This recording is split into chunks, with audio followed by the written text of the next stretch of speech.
हर रात 8 बजे।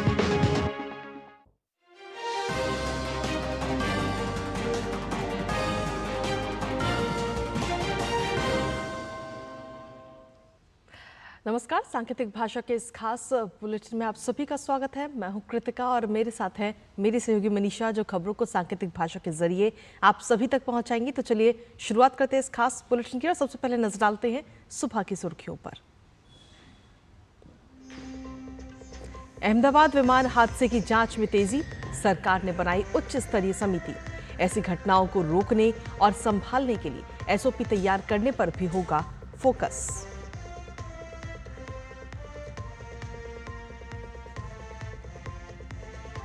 इजरायल ने ऑफर किया ईरान के कई मिसाइल लॉन्चर और सैन्य ठिकानों पर हमला। जवाबी कार्रवाई में ईरान ने भी दागे 100 से अधिक बैलिस्टिक मिसाइल।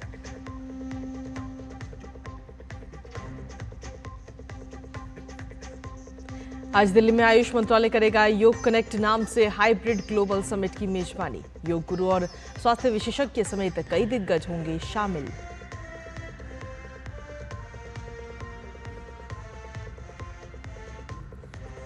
उत्तर पश्चिम भारत में प्रचंड गर्मी का प्रकोप। राजस्थान के श्रीगंगानगर में 49.4 डिग्री तापमान दर्ज। आज से कुछ राहत मिलने की उम्मीद। तमिलनाडु और महाराष्ट्र में भारी बारिश।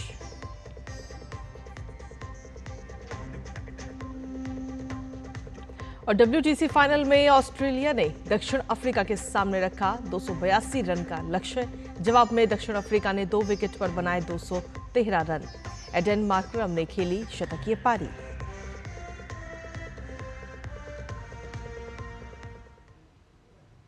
और अब खबरों में विस्तार से बात करेंगे। अहमदाबाद में एयर इंडिया विमान हादसे की जांच में तेजी आती जा रही है।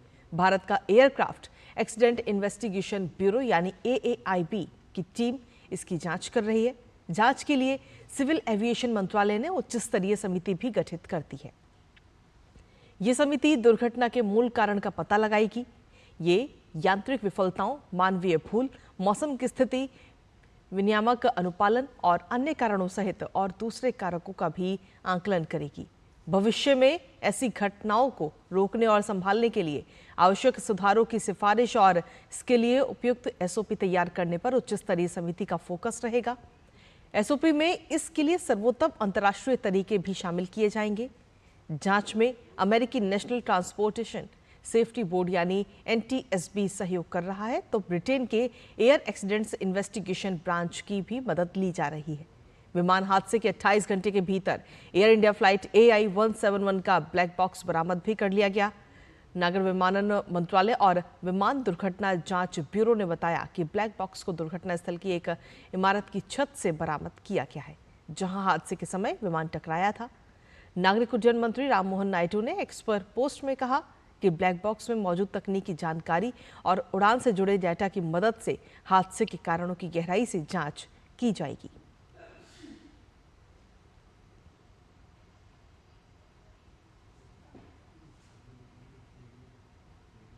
इजराइल और ईरान के बीच चल रहे तनाव के बीच ईरान ने बड़ा पलटवार किया। ईरान ने इजराइल पर बड़े पैमाने पर बैलिस्टिक मिसाइलों से हमला कर दिया। ईरानी मीडिया ने दावा किया है कि 100 से ज्यादा मिसाइलें इजराइल के विभिन्न शहरों की तरफ दागी गई। इस हमले के बाद पूरे इजराइल में एयर रेड सायरन बजने लगी और यरूशलेम में, तेल अवीव समेत कई शहरों में तेज धमाकों की आवाजें भी सुनाई दी गई। वहीं इजरायली डिफेंस फोर्सेस ने एक बयान भी जारी किया, जिसमें कहा कि कुछ देर पहले इजराइल में मिसाइल हमलों के बाद कई इलाकों में सायरन बजाए गए। नागरिकों को शेल्टरों में रहने के निर्देश दिए गए। इजराइल ने एक दिन पहले शुक्रवार सुबह 5:30 बजे ईरानी परमाणु ठिकानों और कई मिलिट्री स्टेशन को अपना निशाना बनाया था।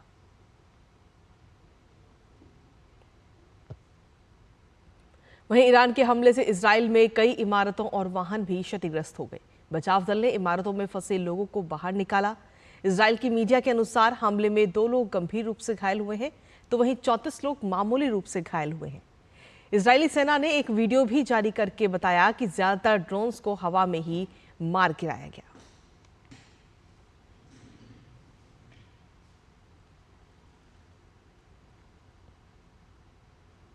इजराइल और ईरान के बीच जारी संघर्ष पर संयुक्त राष्ट्र में इजराइल के राजदूत डैनी डैनन ने कहा कि ईरान युद्ध की तैयारी कर रहा था और इजराइल के हमले राष्ट्रीय सुरक्षा का हिस्सा थे। डैनी डैनन ने कहा कि ईरान कुछ ही दिनों में कई बम बनाने के लिए पर्याप्त सामग्री का उत्पादन कर सकता है। तो वहीं संयुक्त राष्ट्र में अमेरिका के वरिष्ठ अधिकारी मैकॉय पिट ने कहा कि हर संप्रभु राष्ट्र को अपनी रक्षा करने का अधिकार है। मैकॉय पिट ने कहा कि अमेरिका को इजराइल के शुरुआती हमलों के बारे में पहले ही सूचित कर दिया गया था, लेकिन अमेरिका सैन्य रूप से शामिल नहीं था। और इसी बीच कल रात प्रधानमंत्री नरेंद्र मोदी की इजराइल के प्रधानमंत्री बेंजामिन नेतन्याहू से बातचीत हुई है। पीएम मोदी ने अपने सोशल मीडिया प्लेटफॉर्म एक्स पर पोस्ट की है, जिसमें उन्होंने लिखा कि इजराइल के प्रधानमंत्री नेतन्याहू का फोन आया। उन्होंने मुझे मौजूदा स्थिति के बारे में जानकारी दी। मैंने भारत की चिंताओं को साझा किया और क्षेत्र में शांति और स्थिरता की शीघ्र बहाली की आवश्यकता पर भी जोर दिया।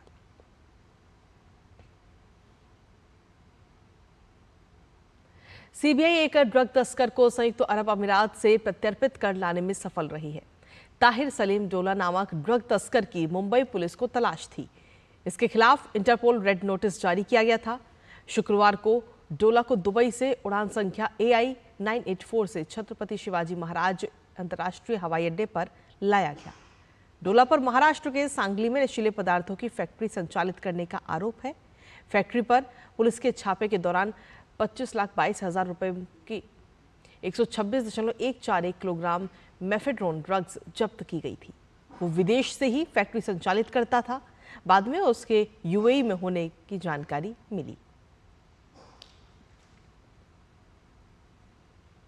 21 जून को 11वें अंतर्राष्ट्रीय योग दिवस मनाया जाएगा और उससे पहले आज मुख्य आयोजन के रूप में दिल्ली में आयुष मंत्रालय की ओर से योग कनेक्ट का आयोजन हो रहा है। इस हाइब्रिड ग्लोबल समिट में देश विदेश से योग गुरु, नीति निर्माता, स्वास्थ्य विशेषज्ञ, व्यापार जगत और शोधकर्ता समेत कई विशिष्ट लोग शामिल होंगे। बहरीन, अमेरिका, ब्रिटेन और दक्षिण कोरिया सहित 4 से ज्यादा देशों के विशेषज्ञ इसका हिस्सा होंगे। सम्मेलन में पिछले 1 दशक में अंतर्राष्ट्रीय योग दिवस के प्रभाव संबंधी राष्ट्रव्यापी अध्ययन संबंधी योग प्रभाव रिपोर्ट जारी की जाएगी। इसके अलावा 3 महत्वपूर्ण ज्ञान कोश का अनावरण किया जाएगा। साथ ही योग से जुड़े विषयों पर अलग अलग सत्र भी होंगे। और अब बात मौसम की। पूरे उत्तर पश्चिम भारत में प्रचंड गर्मी के तेवर से लोगों का जीना मुश्किल हो रहा है, लेकिन मौसम विभाग का मानना है कि झुलसा देने वाली धूप और तपिश का दौर खत्म हो रहा है। अगले 3 दिन आसमान पर बादलों की आवाजाही रहेगी और धूल भरी आंधी के साथ हल्की बूंदाबांदी देखने को मिलेगी। इससे तापमान में कमी आएगी और इसी बीच दिल्ली में पिछले 4 से 5 दिन से भीषण गर्मी और लू का कहर है। राजस्थान के श्रीगंगानगर में कल सबसे अधिक 49.4 डिग्री तापमान दर्ज किया गया। वहीं उत्तर प्रदेश, पंजाब, हरियाणा और मध्य प्रदेश के ज्यादातर हिस्सों में भी तापमान 44 और 45 डिग्री के पार था।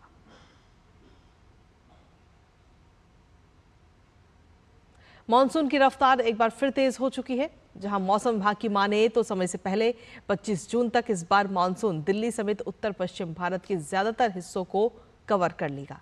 इस साल मानसून 24 मई को केरल पहुंचा, जो 2009 के बाद सबसे जल्दी शुरुआत मानी गई। इसके बाद मानसून ने तेजी से महाराष्ट्र, मुंबई और पूर्वोत्तर भारत को 29 मई तक कवर कर लिया। अब एक बार फिर से महाराष्ट्र और तमिलनाडु समेत आसपास के हिस्सों में भारी बारिश का दौर देखा जा रहा है। तेज हवा और गरज चमक के साथ ये बारिश हो रही है। तो वहीं यूपी के गोरखपुर और मुरादाबाद में भी बारिश हुई है।